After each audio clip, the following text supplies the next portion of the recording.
Au soir d'une longue échappée ou à la veille d'une grande étape de montagne, un seul objectif, soigner la récupération. Après 2 semaines et demie de course, les équipiers de Thomas Voeckler affichent encore une belle santé. Il faut dire que ces coureurs ont droit chaque soir à un traitement de choc. Après l'effort, s'ils le souhaitent, les champions peuvent s'immerger dans une eau réfrigérée. 12 degrés, ça va. Ça va. Ouais, ça va. Ouais. Un peu trop d'eau. Les rugbyman le font, donc pour bien récupérer, c'est bien.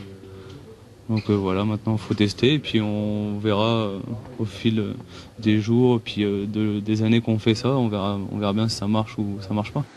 Une structure gonflable que les soigneurs font suivre à chaque étape, de jardins ombragés en parking d'hôtel. Mis au point par une société toulousaine, ce dispositif a séduit 4 formations cyclistes, mais aussi l'équipe de France de foot, l'OM ou le TFC, version moderne des poubelles pleines de glace dans lesquelles se plongeaient les joueurs.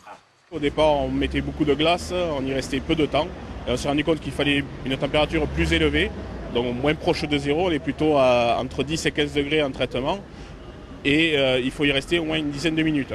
Donc avec les glaçons, c'était impossible ou très compliqué à maintenir en température. Voilà. Donc tu commences avec Jean-Jean et après tu... Originaire de Castres, le docteur Hubert Long a été l'un des premiers dans le cyclisme à utiliser le froid. Ajouté au massage et à tous les soins apportés aux coureurs, le bain glacé augmente la pression sanguine et soigne les petits bobos. Bien évidemment, le cyclisme, c'est pas le rugby, il n'y a pas de contact direct, mais il y a toujours ce qu'on appelle les microtraumatismes dus à l'effort. Et voilà, et là, le froid intervient aussi en tant que facteur de cicatrisation. Le coureur enfile ça avant son échauffement.